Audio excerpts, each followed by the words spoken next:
Viewers, আমি কেয়া চৌধুরী। সবাই কেমন আছেন? আশা করি ভালো আছেন। তো আজকে কিন্তু ভর্তা বিলাস ভিডিও। ভর্তা বিলাস কেন বলতেছি, এই দেখেন, এই যে নতুন একটা হাঁড়ি সেট কিনেছি অল্প কিছুদিন আগে। তো এই পর্যন্ত এটা আর ব্যবহার করি নাই।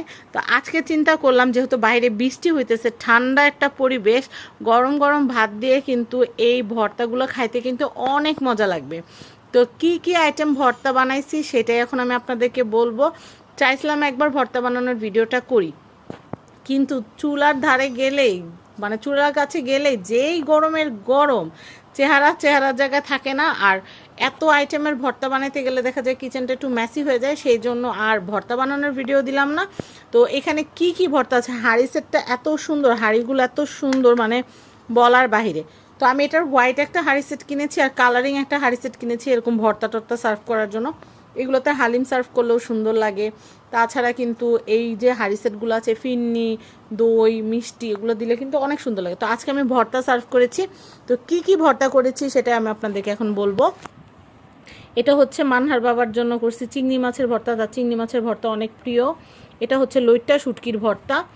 আর এখানে হচ্ছে হলো বাদাম আর তিলের ভর্তা। বাদাম আর তিলের ভর্তা করেছি দুইটা হাঁড়িতে, একটু বেশি হয়ে গেছে যার কারণে দুইটা হাঁড়িতে নিছি। এই দুইটা হচ্ছে চিকেনের ভর্তা আর এটা হচ্ছে ফেওয়া শুটকির ভর্তা। আর রিসেন্টলি আমের আচারও বানিয়েছি। মানে আম কিন্তু এখন পাওয়া যাচ্ছে অ্যাভেলেবেল, তুলনামূলক দামটা কম। কয়দিন আগেও 250 টাকা 300 টাকা কেজি ছিল, এখন 50 টাকা 40 টাকা পাওয়া যাচ্ছে। তো আমি এর ভিতরে 3 কেজি 4 কেজি আম এনে সুন্দর করে টক মিষ্টি ঝাল আচার বানিয়ে নিয়েছি। এই সময়টাতে আচারটা বানালে কি হয়, সারা বছর ভরে খাওয়া যায়।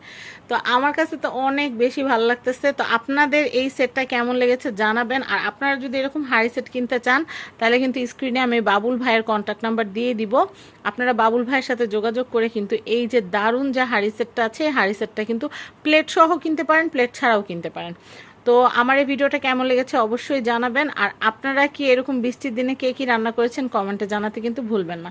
সবাই ভালো থাকবেন। আল্লাহ হাফেজ।